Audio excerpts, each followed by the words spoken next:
Hi everyone, welcome to Must Read Monday. My name is Dabney. I'm the young adult librarian with the Twin Lakes Libraries and I use they, them pronouns. So, Halloween is just around the corner, a little over 1 week away.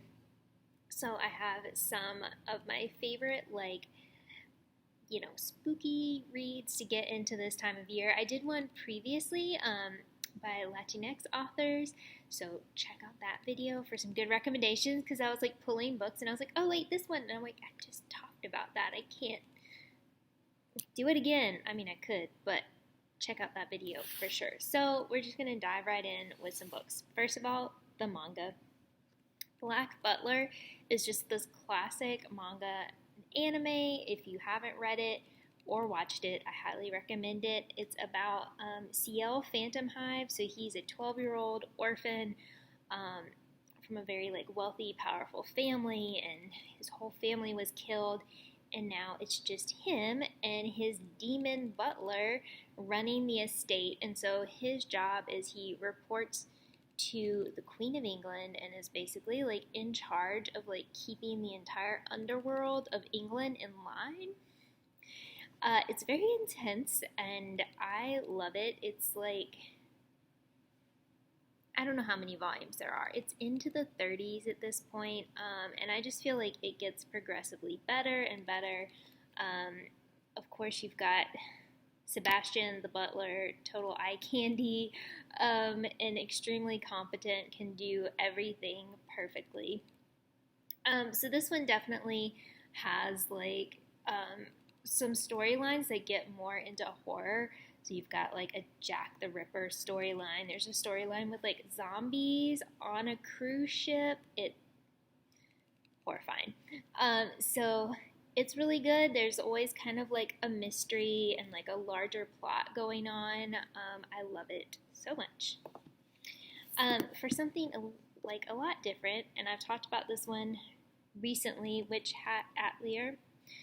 This one is more whimsical and cute. It kind of gives me Studio Ghibli vibes, Howl's Moving Castle, if you've seen it.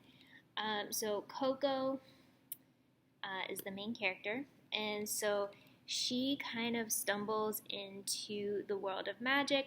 Everyone knows magic exists, but they think you have to be born able to do magic, and Coco discovers that's not true.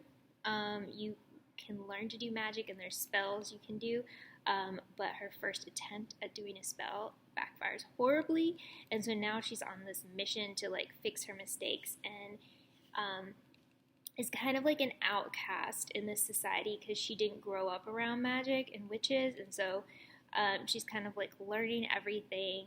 And anyways, it's so good. Okay, Godchild, I read this forever ago. This is an older manga series, but I really like the creator. Always does some very dark and twisted stories. So this one is deep in the heart of 19th century London. A young nobleman named Kane walks the shadowy cobblestone streets of the aristocratic society into which he was born. Forced to become an earl upon the untimely death of his father, Kane assumes the role of head of the Hargreaves, a noble family with a dark past. With Riff, his faithful manservant, and Meriwether, his 10-year-old half-sister, Kane investigates the mysterious crimes that seem to follow him wherever he goes.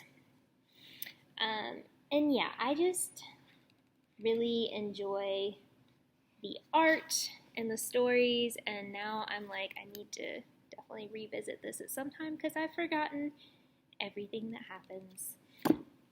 Okay, diving into some books. Hell Followed With Us. Terrifying, horrifying, apocalyptic. This is about a trans boy who has been raised in a cult who has overthrown the world, basically. They've released, I think, a virus, and it's killed off a lot of people, and now people are transforming into monsters, and he's transforming into a monster. That's what they want him to be, this angel, which is very horrifying.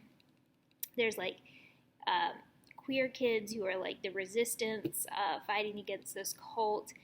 It is I'm not kidding when I say the horror, the body horror. It's a lot. So if you're like, oh, that's great, I love that, there you go. Switching gears, Sorcery of Thorns. Okay, like if you're a book lover like me, this will probably be the book for you because there are magical sentient books that have to be like locked away in book prison. As our main character, Elizabeth, is training to kind of be like work in these like lockdown libraries, I guess, and is learning like combat and magic and everything. There's like a demon. There is all kinds of magic and intrigue and betrayal. I love it so much. Like the characters are great. And there's a sequel that's like a little novella, and it's very cute. So, by the same author, Vespertine, which is one of my favorite books. It's like got some possession by like a revenant, which is like kind of an evil spirit type thing. So says the so like her job is to help like lay the dead to rest. She cleanses the bodies of the deceased so their souls can pass on. Otherwise, they will rise as spirits with a ravenous hunger for the living. She would rather deal with the dead than the living, who trade whispers about her scarred hands and troubled past.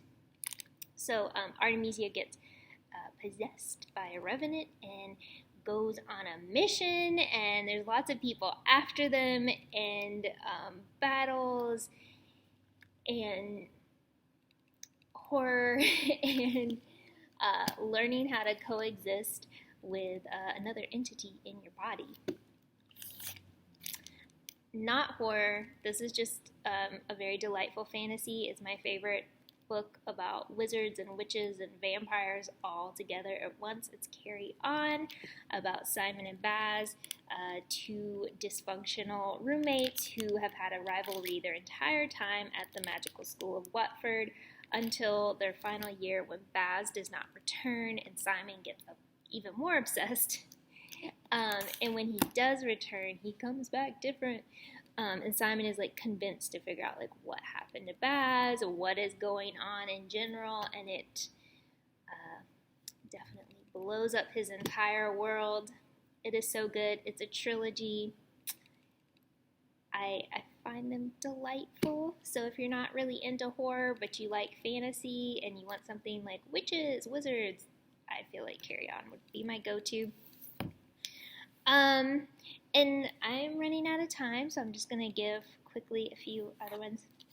If you haven't read Erica Waters, I love all of her books. Ghostwood Song was the first one, and there's 4 out now. I just recently read her new book that just came out. All That Consumes Us. There we go. I was like, I'm going to remember. It's like dark academia, and it was very good. It's very good. But The River Has Teeth, also great. All of them have like a southern setting, so like kind of southern horror, and I really, really like that a lot. The City Beautiful, I talked about this recently. It's got possession, it's got serial killers, it's set at the World's Fair. Very good. The Last Apprentice series by Joseph Delaney. This is like a long series. Like, I don't know. I think there's 15 books. So it's very good. And then real fast.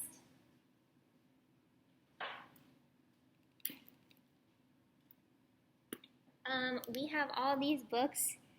Cage of Dreams, Night of the Living Queers, The Narrows.